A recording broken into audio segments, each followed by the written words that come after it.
Rabbi say we're up to Yerushalmi Peah. We are the sixth parak, and we are parak Shishi Halacha Hey, which is roughly in the Hey in the Amishkot pages, or Daf Lamed in the old style pages. So we're talking about limiting the size of an omer which becomes shikha. So omer, you've got a sheaf, sheesh by sasayim. Now think about it. It's sasayim. It's 2 sar. This sheaf. It is absolutely massive, right? Some say in the seeds of the crop it's a sasayim, apart from the straw and everything else and stubble. Now a sar is 144 eggs. So a sasayim is 288 eggs, which is 29 liters according to the Chazon Ish, or 16 liters according to Chaim. It doesn't mean a volume, it means a weight, which Chazal will kaveh. Okay, maybe 46 kilos. Whatever it is. So you've got a massive amount. Shesh bo sasayim, ushachad, you forgot it. Eina shikha. It's not got a din of shikha. We'll see why. Because it's so massive, it's not got a din of shikha. Shnei amorin, if it was 2 sheaves of Vahed Sasayim, and together they made 2 sar, Rabbi Gamliel Omer, says Labalabais, that as long as it's Sasayim, even if it's through 2 sheaves, it's potter from shikha. But Chachamim say it goes to the poor, because the Torah only pattered when you have 1 omer being a Sasayim, not when it's made up of 2. Rav Gamliel wants to prove his view. Because of the many number of bundles of sheaves, should the balabais be strengthened or weakened? Surely, the more sheaves that are found, it enlarges the power of the balabais that he should keep them and they shouldn't become shikha. So the Chacham said, yeah, we should strengthen him, right? As we say, that 2 bundles become shikha and 3 is not. So that's what they said. That's what they wanted to say. Well, 2 become shikha, but 3 is not. That's the normal din, right? 3 amarim is not shikha. So the Chachamim agreed. So Amar Lahensor Gamliel said, well, if that's the case, then I'm going to answer back according to your logic. Ma'im bizmanshu omer echad. If it's 1 omer by sasayim shachai and it's forgotten, eina shikha, it's not shikha. If you're going to say that, shnei amarim, if it's 2, Vahed Sasayim, 2 bundles making up a Sasayim, ain't a din, Shlayil Shikha. That's what Gamliel says, it should be Shikha. You admitted to me more sheaves, we strengthen the Koch, the Balabais. The Chachamim said, no, we got a question against that. Because the when they said 1 sheaf, which is a Sasayim, is not Shikha, Shu Godish. It's like a Godish, like a stack, and the Torah said, right? It's only chal shikha when it's a sheaf and not when it's a whole stack. Toma b'shnei amorin. Are you going to say the same with 2 sheaves? Shehenke krichais, which are like little sheaves, right? 2 amorin is like little 2 things. So in this case, you can't start saying, the more sheaves will strengthen the koch balabais. The p'tur of sasayim is only because it's like a stack. 2 amorim, 2 sheaves, which is not a sasayim, and each one is not got a din of a stack, even though together it creates 2 sasayim. Now, karma sheyesh sasayim, if you have some standing grain, which is 2 sar, the shachar, and you forgot it and you never cut it, ain't a shikha. That's also not got a din of shikha. Ain ba sasayim, if you don't have sasayim, abalihi allows the sasayim, but it's fitting, there's enough there that could make. Basically, it was fitting to make 2 sar, right? But basically, some of it got ruined. Let's say some of it got ruined in the wind or whatever, or they didn't grow enough, so they stayed small. But it was fitting to make 2 sar, but you haven't got that now. Afilu hi shel tovach, even if it's a sort of grain of pulses, which is like very small granules. You imagine it's this bigger barley, sort of big coarse stuff. So basically, if the kama is tavua, where the pips, usually they will grow, but for some of the wind ruined it, whatever, it got a bit parched, and therefore everything was a bit weakened, we treat it as if it was proper and full. And if it's, let's say, total, something where the seeds, the pips are very small, we imagine it's as if they're much bigger. Okay? That's how one shall interpret this. Others say, look, we're not going to treat it as if it's something else. But the Mishnah is telling you 1 din.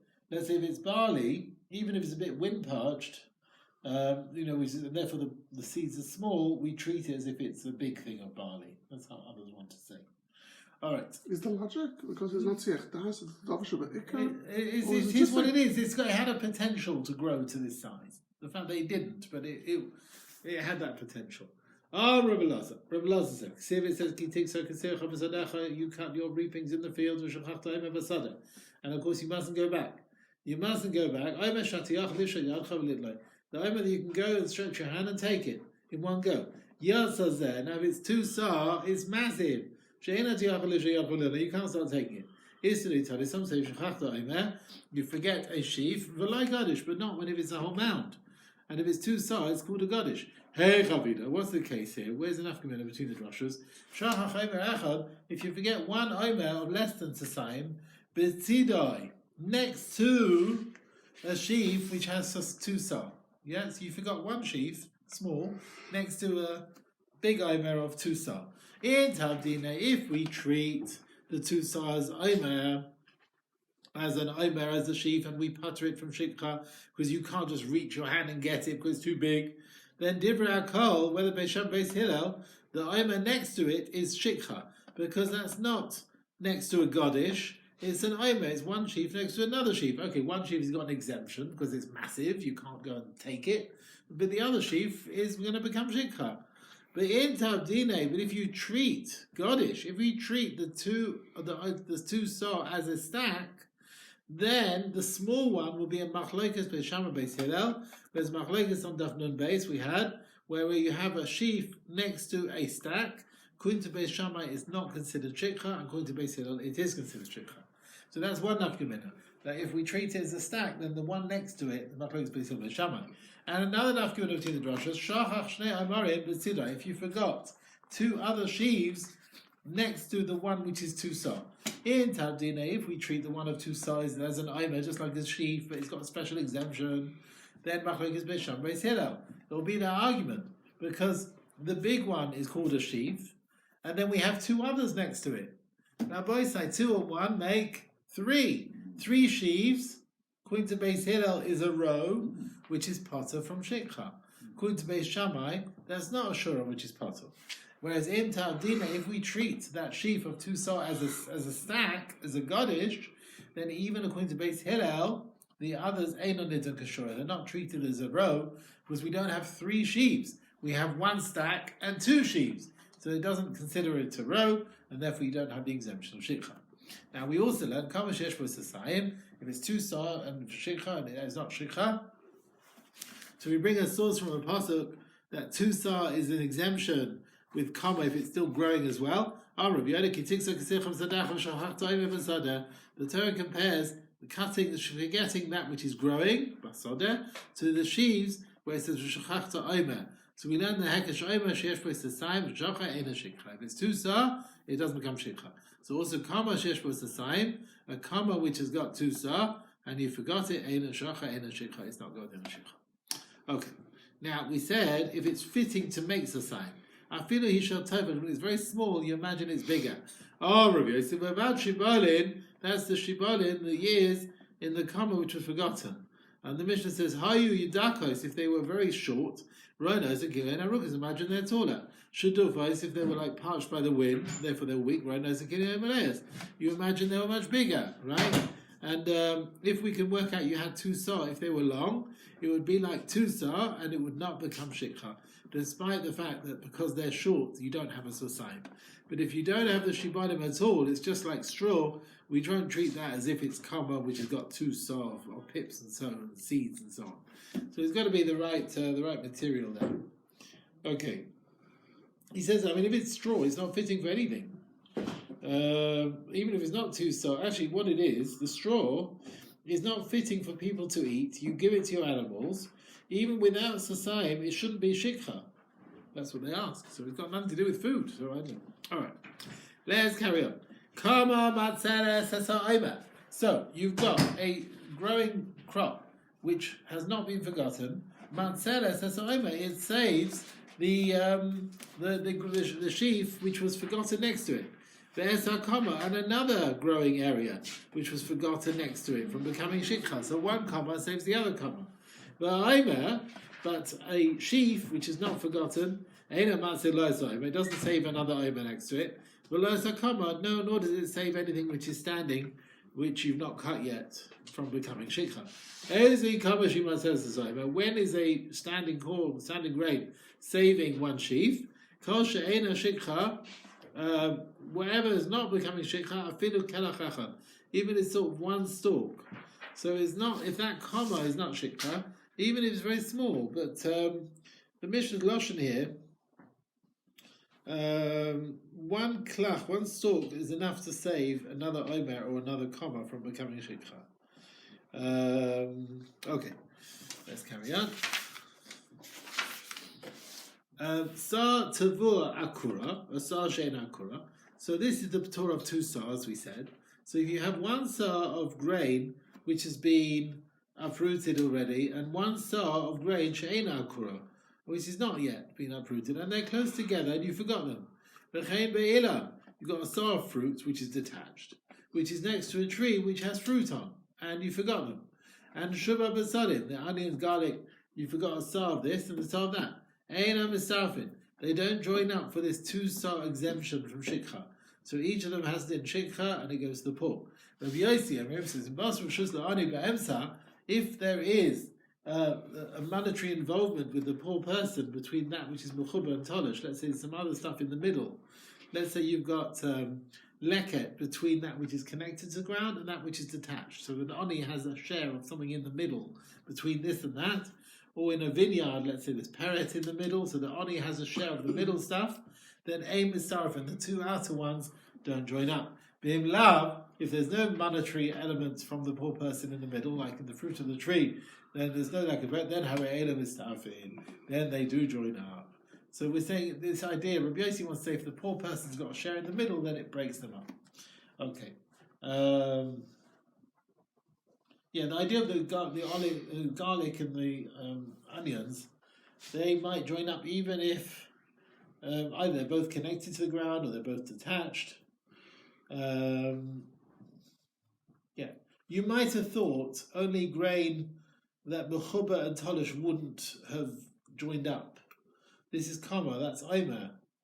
But where fruits of a tree are called fruit, it's one min, they join up. The Mishnah says even fruits of a tree don't join up in certain cases. Okay. Right, let's carry on. Rebbe said, the word ketzircha, it's not shikha unless omer shesvivoisav kotze, where everything else around it has been cut. And not a sheaf where around it things are still growing. So it will save it from shikha. Why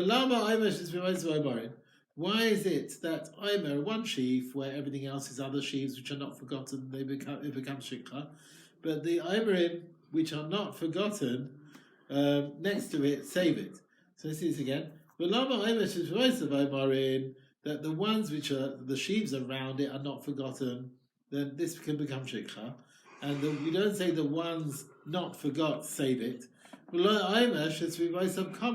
Now, if you have a sheaf which is next to a comma, a grain which is growing, then it doesn't become shikha. The comma saves it. I mean, surely, katzir, right, is tavor which is cut, which you didn't gather it for the sheaves. Once you gather the sheaves, it's called omarim, it's not katzir. So just like around it is katzir, with mamayit omer, which is surrounded by comma, we should be mamayit and omer, which is regarded surrounded by other sheaves as well. It shouldn't become shikha, because the other sheaves around it should save it. It shouldn't become shikha unless it's all cut stuff which has not been gathered into sheaves. So the Gemara answers, when there's other sheaves around it which are not forgotten, Masha Taftav, under the omer which is forgotten, is called sadeh. It's called a field and it becomes shikha. It's omer basadeh. The Torah says it becomes shikha. The ones surrounding it don't save it from becoming shikha. But omer shesvivasav kama, when you've got the growing grain around it, which is not forgotten, then Masha Taftav, then that which is under the omer, which is forgotten, is called kachin. It's called like comma, really. It's not called a field, it's called standing grain. Right, this omer next to the standing grain, we're saying that surrounding this sheaf here, this sheaf is not called a field, it's called standing grain. And therefore it's not omer basadeh, and therefore it's excluded from shikha because the comma next to it saves it. Tanu letter brisa kamas chaverai matzeles shalai. So, kamas chaverai, even your friend's stack, your friend's growing grain, which has not been forgotten, saves yours, which is next to it, from becoming shikha. Shall guy, comma of a guy, matzeles as shall Israel, will save a Jewish person's stack of grain. Shall chitin, wheat, which is not forgotten, matzeles shall sa'irin, saves barley. Rebbe. Harav says, "Ena matzeles ala shalai." No, it's only your stuff can save your stuff. But ena matzeles ala mimina, it's got to be the same type of grain, but not another type of grain. Okay. Chaim darshan b'sadecha, where the owner of the omer, the comma saves, but not in a comma belonging to someone else. Right?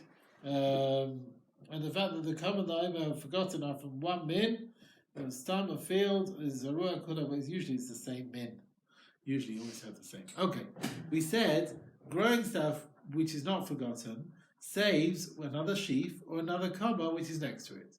But a sheaf itself doesn't save. So the Gemara brings a brisa which has got various opinions about this. He said,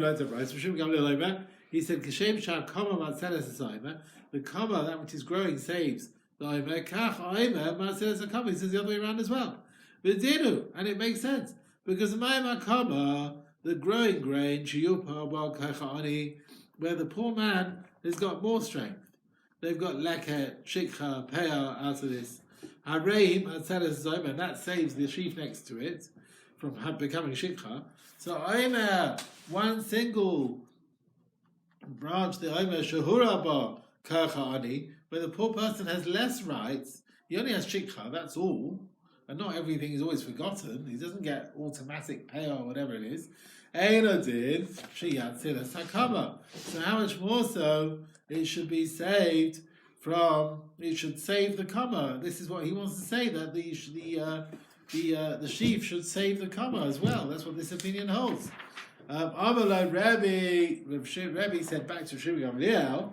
He said, now, what gifts have we got here? Yeah, Mala Kama, it's all very well the growing stuff, Matzeles saves the sheaf, Shahura Kacha Anibai, because the poor man has less rights in what is being saved, right? In that which is being saved, the sheaf being saved, he has no leket, he has no peah, he has less rights.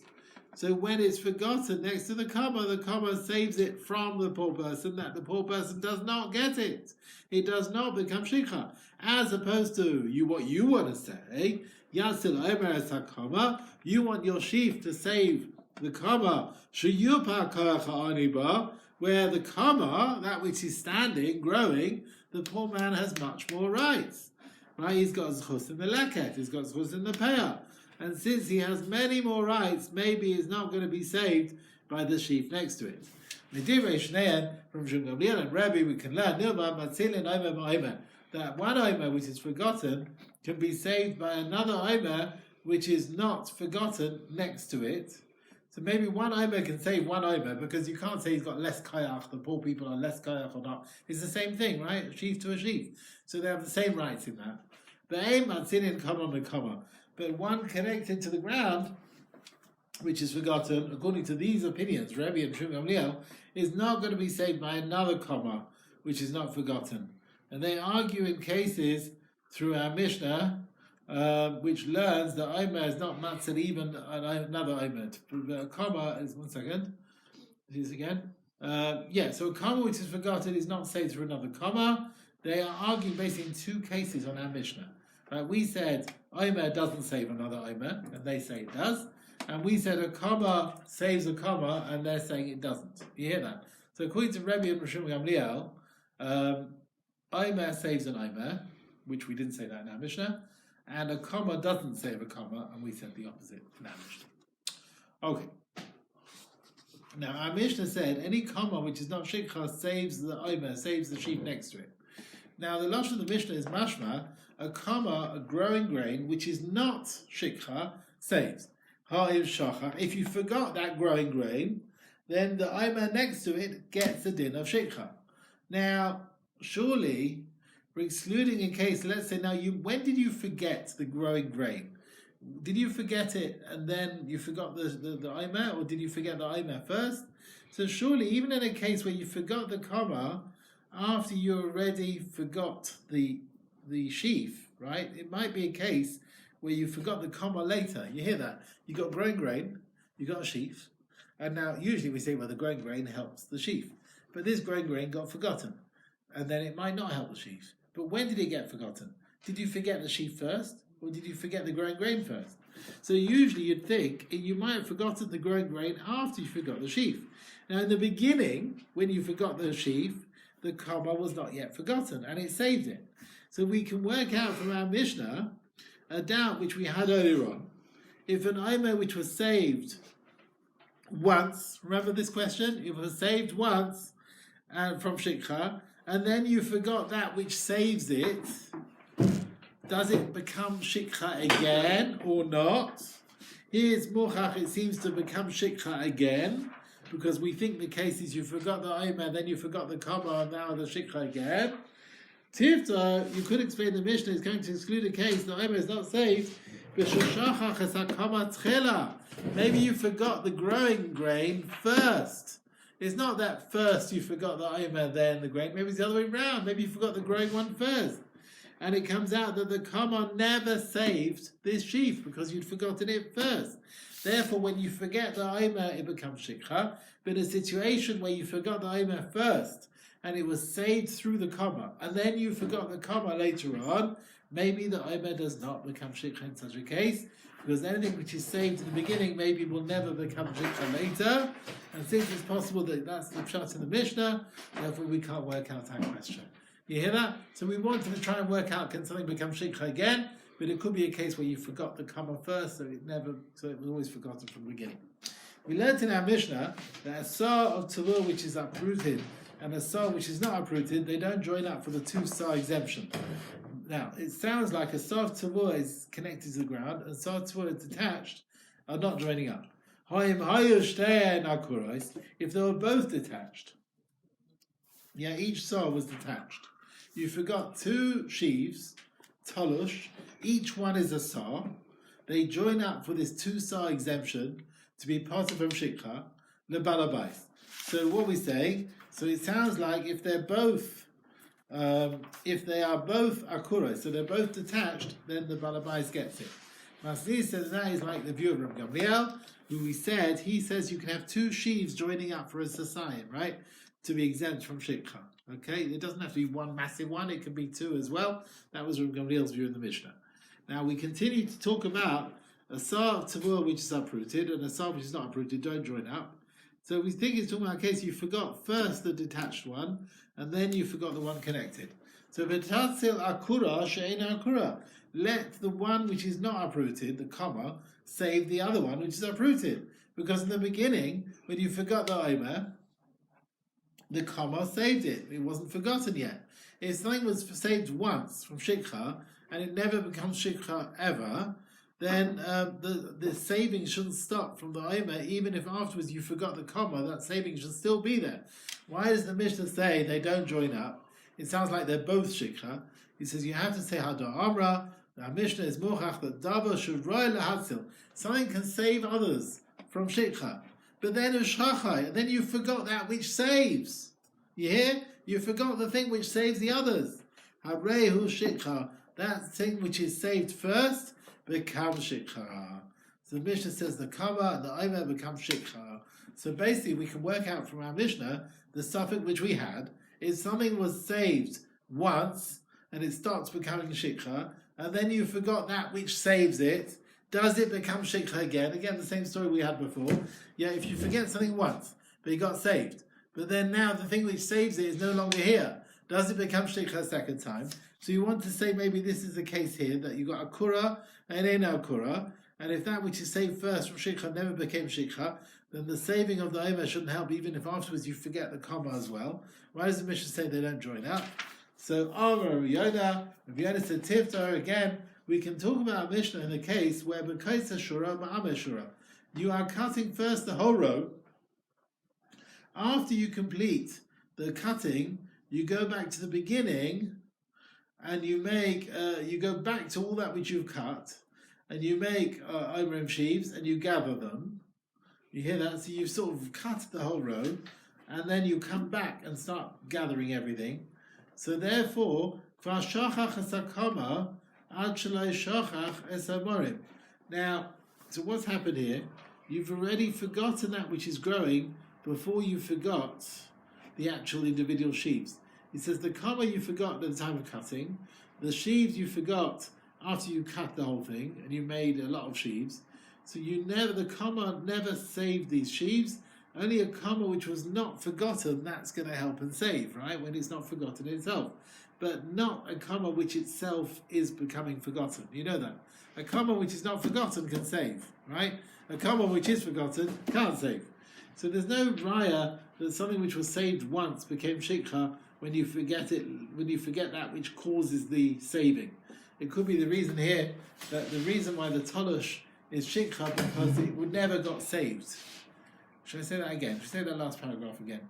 So what's Rabbi Yonah coming along? We wanted to bring the question about if something got forgot. Yeah? Something got forgot. But it got saved by something else. But then you forgot that which saves. You hear that? You forgot that which saves. You forgot the Dava Hamatzil. So we were asking, so we had a question now. If you forget that which saves, the original item, does that become shikha again or not? That was the question we had. So Rabbi Yoda wants to say that the case where you're cutting here, it could be a case, we wanted to prove that maybe this is the case here, we can prove this. But then the one wants to say, no, this wasn't a case where the comma ever saved these sheaves, right? A comma which is not forgotten can save, but if itself is forgotten, it can't save. There's no raya over here. It could be it was never saved. It could be you forgot the comma first. That's what we're saying. This sheaf was never saved from the comma because you forgot the comma first. We don't know that you forgot it later. Could be you forgot the comma first. Okay. In Basa Rishus La'ani, now Rabbi Yossi said, if you have leket or peret, which is money belonging to the poor, in the middle between your one sar talosh, one sar mechuba, and Oni has stuff in the middle, they don't join up. But if not, they join up. Now, what does Rabbi Yossi mean? Does he mean a sar talosh, sar mechuba, join up to two sar, and shetavai mamash, you need money of the poor in between. You've got to find shibolim or leket, things of belonging, or peret, things belonging to the poor. You actually have to have leket there. Even if it's fitting, you could bring it there. Now there's nothing there, but you could bring it there. Therefore, they don't join up. Let's say you've got a tavua, which is not forgotten, but a bit of leket will fall out of it. You hear that? You've got some grain in the middle, and a bit of leket will probably fall. Or you've got grapes where they're not forgotten, but you'll get a bit of peret there. So maybe the ability that probably the poor person will get something out of it. Let's learn the suffix of this brisa, where Rabbi Yossi gives examples that Talosh and Mechuba don't join up as a sign because the poor person's got Rishus in the middle. Kigai, what's the example he gives? Tavua grain, kerem a vineyard, which have leket or peret. Now kerem, a vineyard, la alasahu. There's no peret straight away. You don't usually find these little grapes as soon as you start cutting. And yet he says a kerem, the poor person has rishus in there.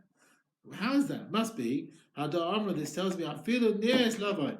Even though it's fitting to come amongst that which is detached, you will find there's a kama or vines which are not forgotten. You will get leket there eventually. You will get peret there eventually, right? Therefore, they don't join up and they split up the two sons. You follow? So that's what we said. They don't have to have actual physical leket in between, but if it's a period of some parts of ground where there's crops there, and you will eventually get peret. You will eventually get leket. That's enough to split up the two, and you don't have two sar in one place. Okay. Right. Let's see. The comma which is not forgotten doesn't save another comma, Naima. Okay, fine, let's move on. Tavua shenitenes lashachas. How are we doing? Right. You cut something for animal food.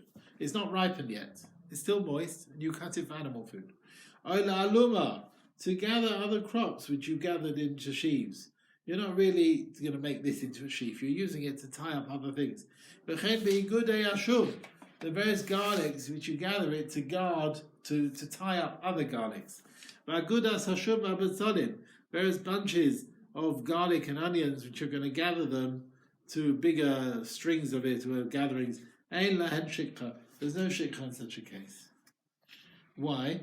You're not gathering them for their gemar meleches imuran. This is not your final status sheaves that you're going to keep them on. This is like an interim process. You follow? This is an interim process, and therefore you're still going to make the agudas bigger later on. You're going to have the bigger mounds later on, and shikha is only at the time of the final gathering, right, to the area which is the final sheaf processing. But this is an interim stage. Therefore, there's no shikha. Anything which is hidden in the ground. Kigoin haluf, type of onion. The garlic and the onions, where some of it grows under the ground. Is that right? Yeah? Some of it grows under the ground. Rabbi Yehuda says, Ein lahen shikha. So anything hidden in the ground, there's no shikha. Right? It doesn't apply to tamon. The Chacham said, yes, it does. Shikha applies to that which is hidden as well.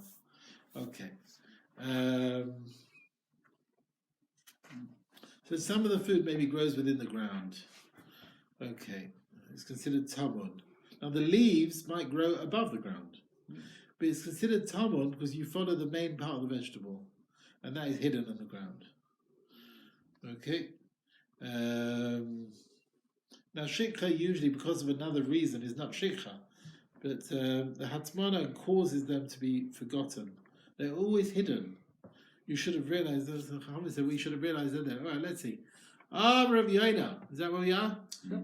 Did we do Chacham shikha? Right. Chachamim argue. They say it does have a din shikha.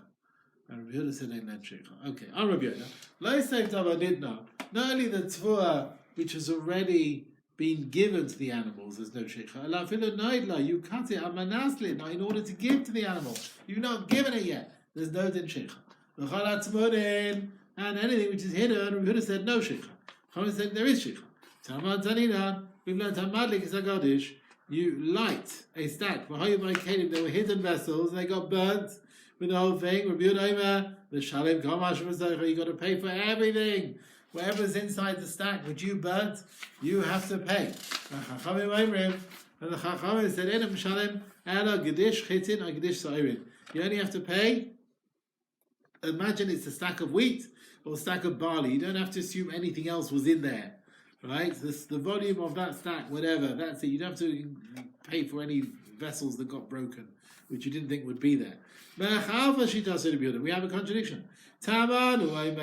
With fire, he says, L'rabas is a tamon. We learn from the word psukim to include that which is hidden, that is included, that the Chaim, the Mabeh, has to pay for his damages. With shikha, we say, hu amar, perad letamon. We exclude that which is hidden, which is not included in the din in the parasha, and that shikha does not apply to tamon. Why don't we darshan it the same in the two places? So with fire, we say, L'rabas is a tamon. Yeah, that you have to pay for things which are hidden according to Yehuda. And with shikha, we say you're excluded with that which is hidden. Taban, so the Gemara answers, with fire, when the Torah says the fire goes out, and the sack gets consumed, then you have to pay. Now it says kama, Gadish and kama, the same thing. Of course you're chayiv. The Torah chayiv on burning a kama of tzvua, which is growing grain. Why the fact that you cut it and you made a stack? Why should it be any different? To include things hidden in there, you have to pay for them, right? We're not letting asada just on the fire lemait. So we're saying asada is that which is enclosed, which is open. Anything, it's got to be double goloi, not something which is hidden. So matam lema gadish, l'rabas is a tamon. You are chayiv on things which are in the stack. But here, as far as Shekha says, Sadacha, your field, but Galoi, it's got to be open. Anything which is something which is open. Perad letamon, shikha does not apply to things which are hidden. Okay? And since with shikha there was no riboy to take out the drasha, therefore tamun is excluded. Rabbi Yehuda doesn't darshan it the same way in the two places. He holds Soda excludes money unless there's a riboy to include it. With H, with fire, you have a riboy, but not with shikha. Now they want to ask the stira in the words of the Chachamim who argue Rabbi Yehuda. B'chava, she does it Rabbanon. You got a contradiction of Rabbanon. Taman, with fire, in an Amrin, they say Parad lo Taman. To exclude Taman is not included in the Pasha. You're not hired to pay for that which is hidden. B'chava, with shikha, in an Amrin, they say Le Rabbis is a Taman. It's included in the din of the Pasha. The shikha applies with it. Why don't they darshan it the same in the two places? So what answers? Taman, over there, with H, it says the garnish is eaten up. Ayah kama, ayah sadeh.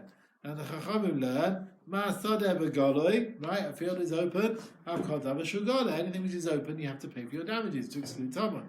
But as far as shikha is concerned, the Chachamim hold there's two meals here. It says sadecha, which is begaloi, which is open, and prat Taman. Okay, that will exclude something which is hidden from having the shikha. And then it says kesircha, begaloi, which is open.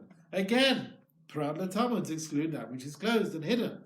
Have a mir tachamirt, ella, the rabbi says Taman. So it comes to include that which is hidden. It's a cloud that any mir tachamirt is a riboy.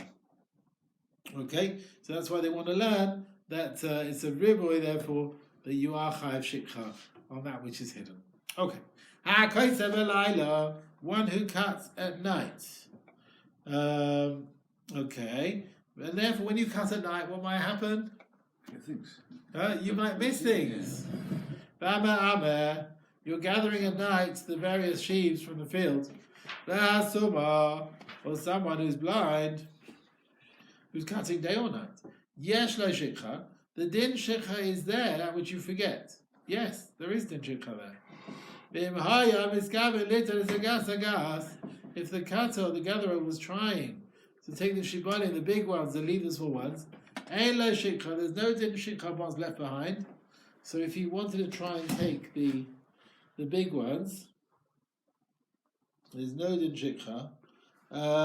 Whether it's the big ones he left behind or the small ones. They're just this note here. He says the people take on. The reason why the small ones you leave behind is not shikha. It's not shikha when you leave it intentionally. Maybe you realize you can't see everything. You'll come back for it. Yeah. Take the big stuff. It's night time. Now I'll do the easy stuff. I'll come back tomorrow for everything else. As far as the big ones, you wanted to take them, but you still left some behind without realizing. So they're not shikha. Why? You'll come back and see them. When you take the small ones, you'll come back and take the big ones, right? Or you left them by mistake. You thought they were small. And therefore they're shikha because of another reason. Therefore they're not considered a din of shikha. Some say this is only at night time or someone who's blind. But if you're clever and you can see in the day, look, you wouldn't make a mistake. If you leave behind big ones, then maybe it's shikha. And some say no, even by that you'll make a mistake and it's not considered shikha.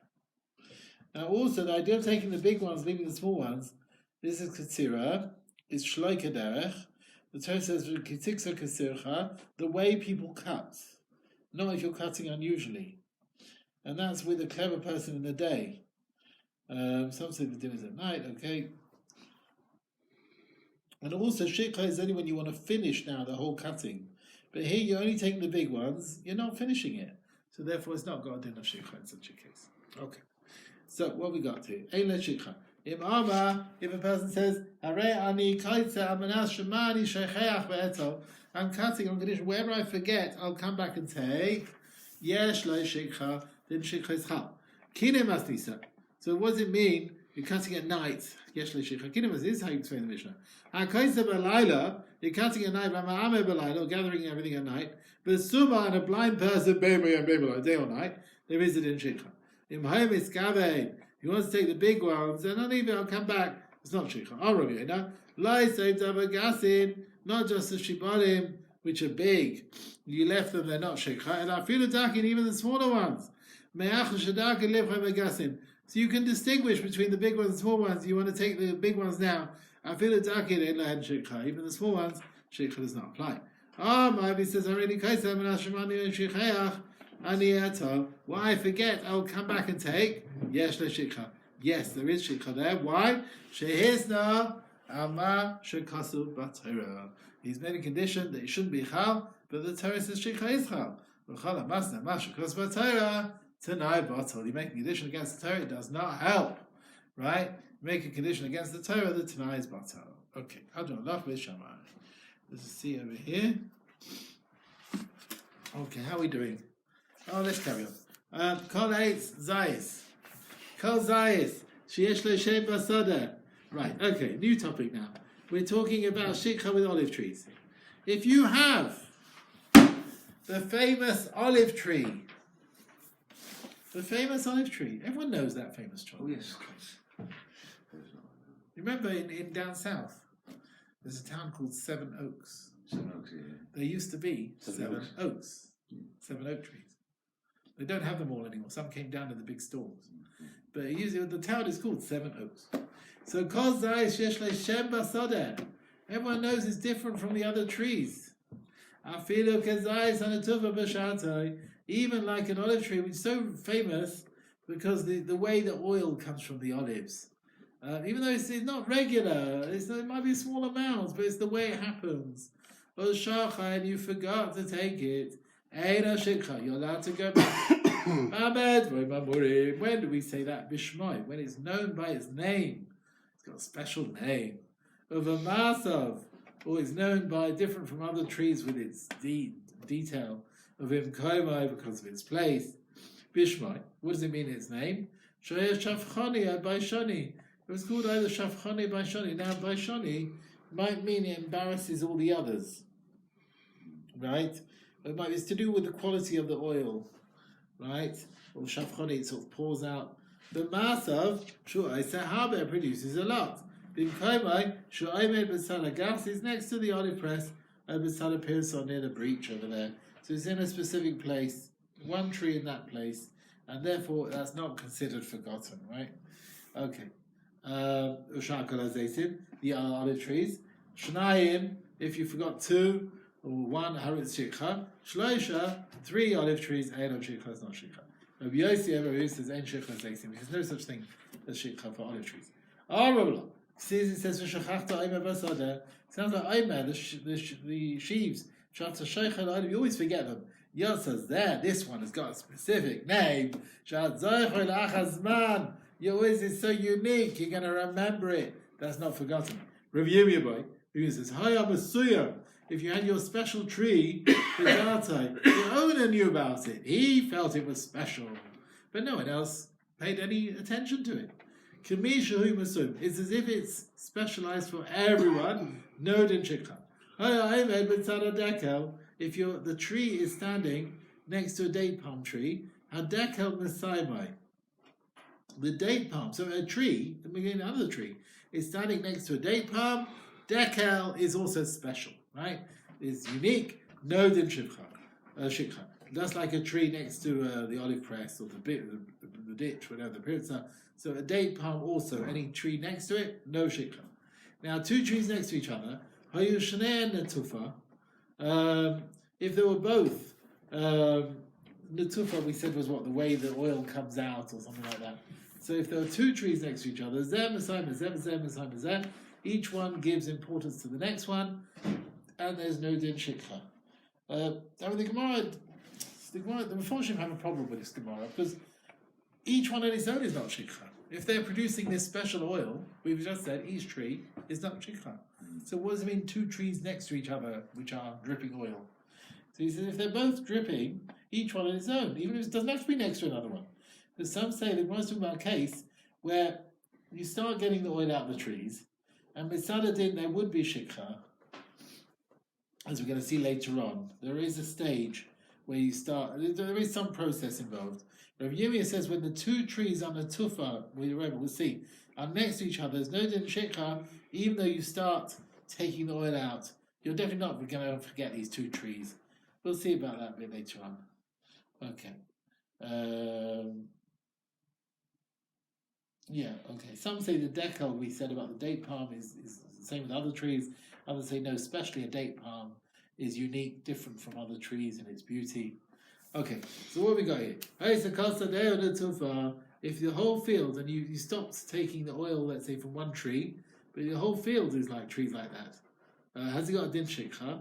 Do we say since it's natufa, it's not no din shikha, as we'll see, or maybe each of the trees are from this min, and why is that one more important than the others? Maybe there is shikha. Nishmeina min hada. We learn from the following. Rabbi Yossi says, "Ein shikha lezeisim." That's it. Olive trees, no shikha.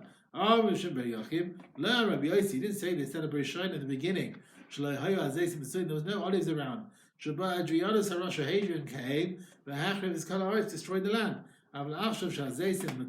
Now there's very common to find olive trees.